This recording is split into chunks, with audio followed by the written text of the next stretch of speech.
Shout out to those raps. Rockin' to the bang, nigga. I lived here 50 years ago exactly. 1520. That's the birth of hip hop.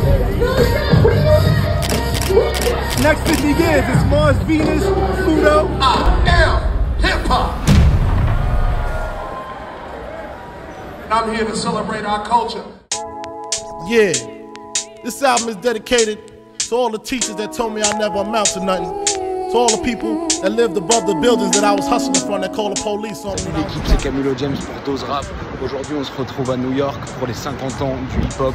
En effet, il y a 50 ans avait lieu la première block party dans le Bronx, organisée par DJ Couleur à l'initiative de sa sœur Cindy Campbell. Et pour ce demi-siècle, plusieurs événements ont été organisés un tout petit peu partout dans New York. Des block parties, des rassemblements, des concerts. On a suivi tout ça pour Dose Rap. Suivez-nous.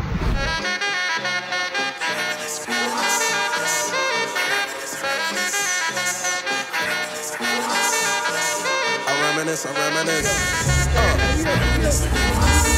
Yeah.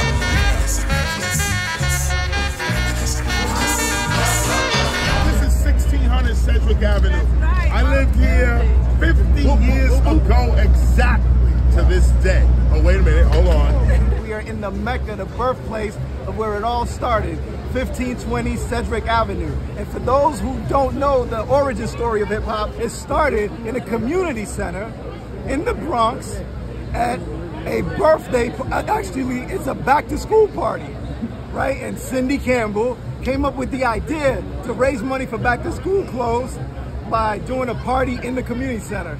Got money from her dad and then asked her brother, Kool Herc, to DJ the party. Kool Herc used to do his thing there. But if you went down the block, there's a park called Cedar Park. Okay. All this is the birth of hip hop. You understand what I'm saying? West Side is the birth of hip hop. I moved to the Bronx August 1st, 1973. We are actually at the 50th birthday of hip hop, which we're celebrating on August 11th, August 12th. So I moved to the Bronx when hip hop first started, right? My first memory of being connected to hip hop, I gotta give it to my man, rest in peace, Keith Cowboy, who actually gave me my seat. My name is Little Rodney C, but I don't go by that name anymore because I'm a grown man now. However, I was a part of the Funky 4 plus one more and the Funky 4 plus one. Eventually, I moved on and started a group called Double Trouble, and we were featured in the first hip-hop movie ever created. It was called Wild Style. So like, my first memory is meet my man Cowboy. Rest in peace, my brother. But you know, back then for me, I think it had a lot more meaning because I'm a little older. When it was the first hip-hop with the rhymes and had meaning, things that was relatable to the people that lived in the area.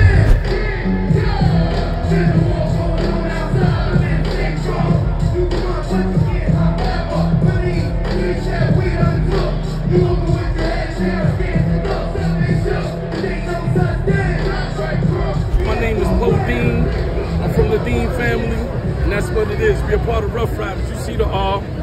I lived in Herc's building, so I used to carry Herc's crates. I worked with him, you know, as far as dancing with his B-boys, and I danced against them, the twins and stuff like that. And I was a fan from day one. I was young, but I was a fan. We are Fahrenheit, a division of the Bronx Boys and Bronx Girls Global B-Boys. We're one of the oldest B-boy groups in the Bronx, representing besides Rocksteady. First memory was getting off the streets and, you know, and doing something different, being creative and accomplishing something that you thought you couldn't do, but you end up doing it and it became history. You know, so this is some of the things, that's one of the things, you know? For me, the legacy and the history was Malcolm X, Martin Luther King, Black Panther Party, Kwame Ture.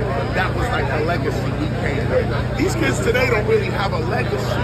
And it's not that they don't have one, it's not being broadcast, it's not being advertised in that kind of way. And it should be.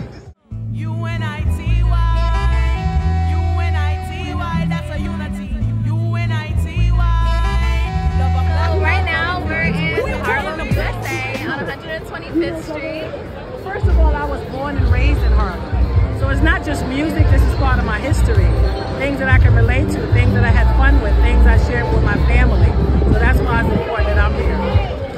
Harlem is extremely important because it's the birthplace of the Harlem Renaissance, where a lot of Black creatives came together to support one another, to co-create. This is not new to me. When we were kids, we had block parties for the whole summer in different blocks. So when you had a block party, it was a festival time, everybody was happy, the energy was positive. So those are the memories that I come. So nowadays, they don't have block parties like that. I started off as a DJ. I started off as DJ, blending music. I started off marketing, posters, bust out billboards. I used to work for a guy named Peter Gation. Peter owned 3 of the top clubs in New York, early 80s. The Limelight, the Tunnel, and the Palladium. The Tunnel was the ultimate hip-hop spot. Everybody from Biggie, Hawk, they all played their run. I used to get on punishment. Yeah? Literally, because I would lie to my parents, or I had a curfew. Okay. And I had to be upstairs at a certain time. And as soon as my father went to the bathroom, I would go out that house. He knew where I was going because ain't nothing like hip hop, man. It's all around the world now, you know what I mean? And I appreciate this. I'm Zulu to the day I die, man. You understand me? I'm hip hop, man.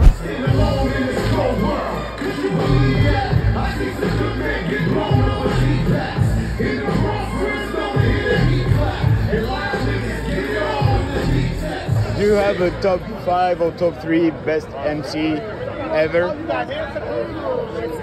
Okay. MC Light, I gotta go with the women, right? Rakim a little. I just saw him last night at Really? Yeah, at Lincoln Center. He was out there doing a performance. The best to me, Kaz, Melly Mel, Mo D, Rakim. You gotta put Rakim in. Dougie Fresh, help me out, Sharon. Yes, LL Cool J's and well, we had the Beastie Boys, Salt and Pepper, Dougie Fresh, Little Kim, Dougie. Wu-Tang is up there. Wu-Tang Clan ain't nothing. Wait. Who else is some of my faves? Tribe Called Quest is definitely on my heart, and Dickle Planets. But you gotta think of it, if you got the old school, then you got the mid school, then you got the new school. I'm old school. Yeah. I want it only. When I say Barry, you say black. Barry, black. Barry, black. Shout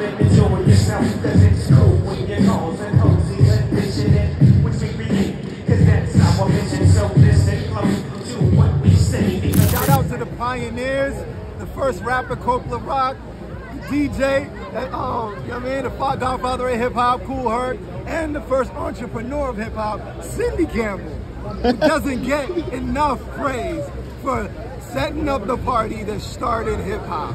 Much love. Woke up around 10 o'clock in the morning. I gave myself a switch up. I'm on the own. Went to the land